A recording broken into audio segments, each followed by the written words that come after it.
જૂના જમાનાની વાત છે. અંતરિયાળ વિસ્તારમાં વસેલા એક ગામમાં કન્યાના લગ્નનું ટાણું હતું. ગામની દીકરીના લગ્ન હોવાથી ગામ હરખઘેલું બન્યું હતું. સહુએ આવડત મુજબ કામની જવાબદારી વહેંચી લીધી હતી. રસોડાની, જમાડવાની, જાનના ઉતારા, બેઠકની, શણગારની, ઢોલ નગારાની, લગ્ન ગીતોની, માંડવાની, પૂજાની વ્યવસ્થા ટીમ બનાવી બધાએ વ્યવસ્થા સંભાળી લીધી હતી. લગ્નમાં કોઈ કચાશ રહી ન જાય એ પહેલી અને છેલ્લી વાત. આનંદ અને ઉત્સાહનો માહોલ હતો. સમૂહમાં લગ્ન ગીતોની રમઝટ ચાલતી હતી.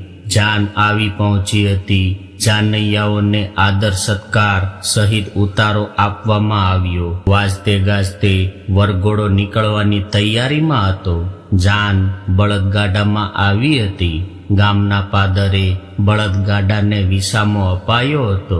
બળદોને ચારો નાખી દેવાયો હતો. પાણીનો અવેડો નજીકમાં જ હતો. નિયત સમયે વરઘોડો લગ્ન મંડપના સ્થળે આવી પહોંચ્યો. સત્કાર થયો. ગોર મહારાજે મંત્રોચ્ચાર શરૂ કર્યો. લગ્નની પૂજા વિધિ શરૂ થઈ.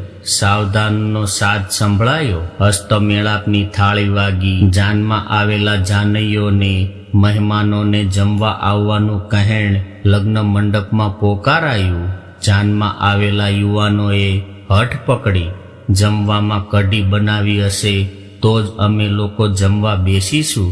ગામમાં એટલું દૂજાણું જ ન હતું કે કઢી બનાવવા માટે દહીં છાશની જોગવાઈ થાય. જાનૈયાઓ માટે ચા બનાવવા જેટલું દૂધ માંડ એકઠું કરેલું. ત્યાં આટલા બધા માણસો માટે કઢી માટેનું દહીં ક્યાંથી લાવે? જાનૈયાઓને ખૂબ સમજાવ્યા પણ તેઓ ન માન્યા.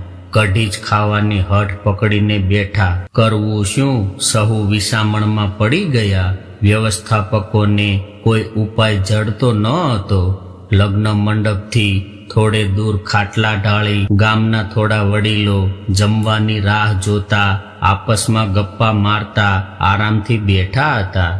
જાનૈયાઓને કઢી ખાવાની હઠની વાત તેમના કાન સુધી પહોંચી. તેમના 4-5 વડીલો ખાટલા પરથી ઉઠ્યા અને જ્યાં જમવા માટેનું ભોજન તૈયાર થતું હતું ત્યાં જઈ પહોંચ્યા. રસોઈયાને પૂછ્યું, ભાત રાંધેલા? તેનું ઓસામણનું પાણી ક્યાં છે? સદભાગ્યે રસોઈયાઓએ એક મોટા તપેલામાં ભાતના ઓસામણનું પાણી મૂક્યું હતું.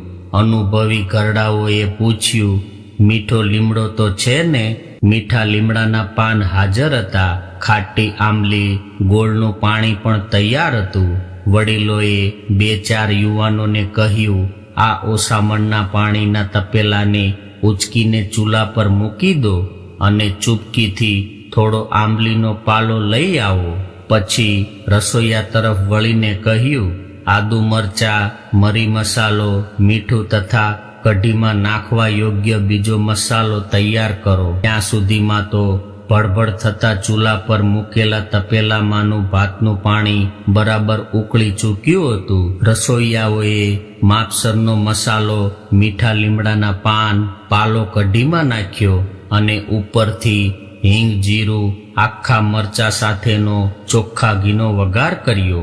ખટાશમાં આંબલીનું પાણી તો પહેલાથી જ ઉમેરી દીધેલું. ઘરડાઓ બોલ્યા, લ્યો કઢી થઈ ગઈ. જાનૈયાઓને જમવા તેડાવ્યા. જાનૈયાઓએ તો ગરમ ગરમ ઉકળતી સ્વાદિષ્ટ કઢી સબડકા ભેર ખાધી અને પીધી. ખૂબ આનંદથી ગળા સુધી જમ્યાના ઓડકાર ખાધા. રસોઈને વખાણી, આગતા સ્વાગતાને વખાણી. જાનને વળાવવાનો કન્યા વિદાયનો સમય થયો. બળદગાડા ફરી બંધાયા. નવદંપતિ સાથે જાનૈયાઓ ગાડામાં ગોઠવાયા. જાન એના પંથે પડી. ગામના યુવાનોએ ગામના વડીલોને ઘરડાઓને વંદન કર્યા અને આશીર્વાદ મેળવી અને કહ્યું, આજે જો તમે રસ્તો સુજાડ્યો ન હોત તો કઢી બની જ ન હોત અને અમે જાન વળાવી શક્યા જ ન હોત. પછી ઉમેર્યું, જમનારા કોઈને લગીરે ગંધ ન આવી કે કઢીની બનાવટમાં દહીં છાશનો વપરાશ થયો જ નથી. એ તો ઓસામણનું પાણી આંબલી ગોળનું પાણી, લીમડો અને પાલાના પાન, મરી મસાલા અને ઘીના વઘારથી ફક્કડ બની છે. સહુ એકી અવાજે બોલી ઉઠ્યા, ઘરડા વગર ગાડા ન વળે. આજના યુગની સચ્ચાઈ એ છે કે અનુભવ સિદ્ધ ઘરડાઓ વડીલો ભારરૂપ બનતા હોય એવી હાલતમાં જીવી રહ્યા છે. ડિજિટલ યુગમાં ગૂગલના સાનિધ્યમાં હવેની પેઢીને ઘરડાઓની સલાહભરી વાત ગમતી નથી. ઘરડાઓ સાથે વાત કરવા આજની પેઢી તૈયાર નથી. ઘરમાં ઘરડાઓનો માન મર્તબો જળવાતો નથી. ઘણા કિસ્સાઓમાં તો તેમણે પોતાના જ ઘરમાં અપમાનિત દશામાં જીવવું પડે છે. ઢળતી વયે અશક્ત શરીરે એકલવાયુ જીવન ખાલીપો સર્જે છે. એકલતા તેમને બહુ સાલે છે. તેમાં પણ પતિ પત્નીમાંથી એક જ પાત્ર હયાત હોય ત્યારે હાલત બહુ કફોડી થાય છે. નવી પેઢી વયસ્કોની વાત સમજી શકતા નથી. ક્યાં તો તેમની ઉપેક્ષા કરે છે. હા, આજના નવા આધુનિક સમયના લોકોને સમયની ભારે ખેંચ રહે છે. તે પણ મહત્વનું એક કારણ છે. લાગણીના સાનિધ્યનું સ્થાન પૈસો કે સગવડ પૂરી શકતા નથી. એ વાત તેમની સમજ બહારની થઈ ગઈ છે. તમારી જરૂરિયાત પૂરી થઈ જાય છે તો પછી વધારે તમને જોઈએ છે શું? તેમની ઘરડાઓ માટેની સમજ આમ વિકસી રહી છે. પોતાના જ સંતાનો કે પરિવારજનોની નજરમાંથી આગળા થઈ ગયેલા વરિષ્ઠોને તેમના જીવનનો આખરી તબક્કો દોહલ્યો લાગે છે અને જીવન જીવવું આકરું લાગવા માંડે છે. મનમાં પ્રવેશી ચૂકેલો વસવસો તેમને સતાવે છે અને તેમની ખુશી, તેમનો આનંદ છીનવી લે છે. આની સીધી અસર તેમના આરોગ્ય પર પડે છે. હકીકત ઉલટી જ છે. જગતની કોઈ પાઠશાળા કે કોઈ યુનિવર્સિટીમાં ભણવા ન મળે એવા જીવતરના મૂલ્યનિષ્ઠ પાઠો આ ઘરડાઓ પાસેથી શીખવા, જાણવા મળે છે.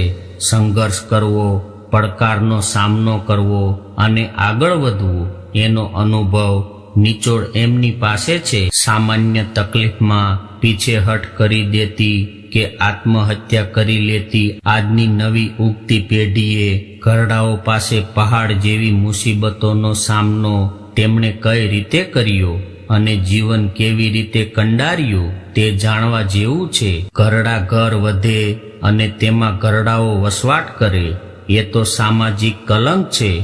એના કરતા મૂડી કરતા વ્યાજ વહાલું. માં દઢપણે માનતા વડીલોના સ્નેહાળ ખોળામાં તેમના પૌત્રો પૌત્રીઓ રમતા થાય તો પરિવારમાં ગુલાબ મોગરાની મહેકથી મહેકી ઉઠે. ઘરડા મા બાપના અતિ વ્યસ્ત સંતાનોના કુમળા બાળકો અંગ્રેજી મીડિયમના ચક્કરમાં અટવાઈ પડ્યા છે. તેમને ભારતીય સંસ્કૃતિના પ્રણાલીગત સંસ્કાર આપવા, ખાનદાનની રીત રસમ સમજાવવા આ અનુભવી ઘરડાઓથી વધુ સારા વિદ્વાન કોણ હોઈ શકે? ઘરડાઓની પરિપક્વતાનો લાભ લેવાય એટલો લેવા જેવો છે. જીવનની ઘણી ગૂંચોનો આસન ઉકેલ એમની પાસે છે. આજની પેઢી કામના ભારણ અને મગજના દબાણ હેઠળ જીવે છે. એમને રાહત ઘરડાઓની સલાહ જ આપી શકે એમ છે. જે છે તેના તરફ દૃષ્ટિપાત કરવાની જરૂર છે. આજની યુવા પેઢી દૂધના ઉભરા જેવી છે.